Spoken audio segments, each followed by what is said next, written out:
చాలా వర్షం అన్నమాట. ఇన్ని వర్షాల్లోకి వెళ్ళే ఆవులు చూడండి ఏం చేస్తున్నాయో ఏదో ఎలాగ పరిగెడుతున్నాయో అట్లా చూడండి. ఎంత వర్షం, వడగలు వర్షం, చాలా ఎక్కువ వర్షం. అయితే లోనకే వాటర్ ఎలా వస్తుందో చాలా ఇదిగా గాలి.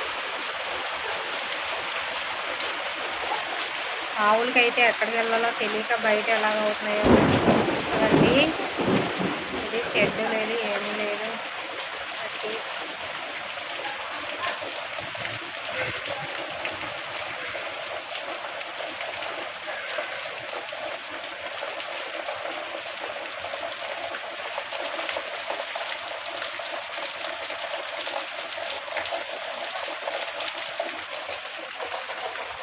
చూడండి, ఒకవైపు వడగలు పడినాయి, ఒకవైపు మా ఇంటి అవతల నుంచి వడగలు పడ్డాయి, ఇక్కడ నుంచి వడగలు పడలేదు అన్నమాట.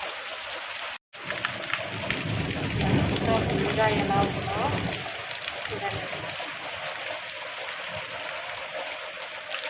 చాలా పెద్దగా ఉంటుంది. జీడిపిక్కలు అవి శుభ్రంగా బిల్లు కొట్టేసి మామిడికాయలు అవన్నీ బిల్లు కొట్టేసి సరేనా ఫ్రెండ్స్. జీడిపిక్కలు అవి ఇలా ఆడగొట్టేసాయో అన్నీ చూడండి. ఎంత చెత్త అంతా తీసుకొచ్చి మా ఇంట్లోనే అవుతుంది మొత్తంగా. పెద్ద పెద్ద ఉరుములు, వడగలు అన్నీ పడిపోయినాయి అన్నమాట. ఇటువైపు పడలేదు. ఇప్పుడు మొక్క అయితే వంగిపోయింది, పూల మొక్కలన్నీ వంగిపోయినాయి, కంచెలు అవి పడిపోయింది మొత్తంగా. ఒక రకంగా చెప్పాలంటే మా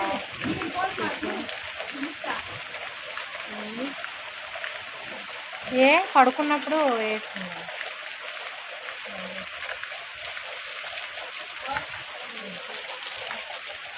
ఇలా ఉందో వర్షం అయితే. అమ్మా చూడండి, ధనస్తి వాళ్ళు వణుకుతున్నారు వర్షం. ఎంత పెద్ద వర్షం చూడండి. అది కాదు, ఇంకోటి పేర్చింది ఒక్కటి తడిసిపోయింది. బాగా పెద్ద పెద్దగా చూడండి ఎంతగా. చాలా జీడిపిక్కలు స్టార్ట్ అవ్వడం, వర్షం పడడం, బాబోయ్ ఎంతగా ఉన్నదో.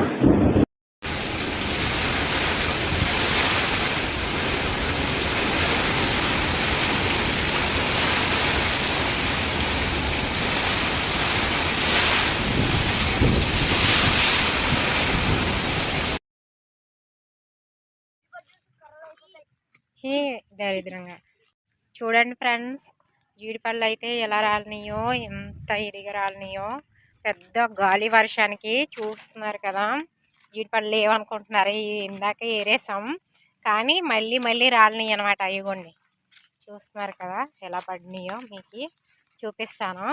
ధనశ్రీ స్టార్ట్ అయింది ఏరడానికి అయితే. ఇదిగోండి ధనశ్రీ, వినయు అడుగుండి ఎలాగా చూస్తున్నాడు.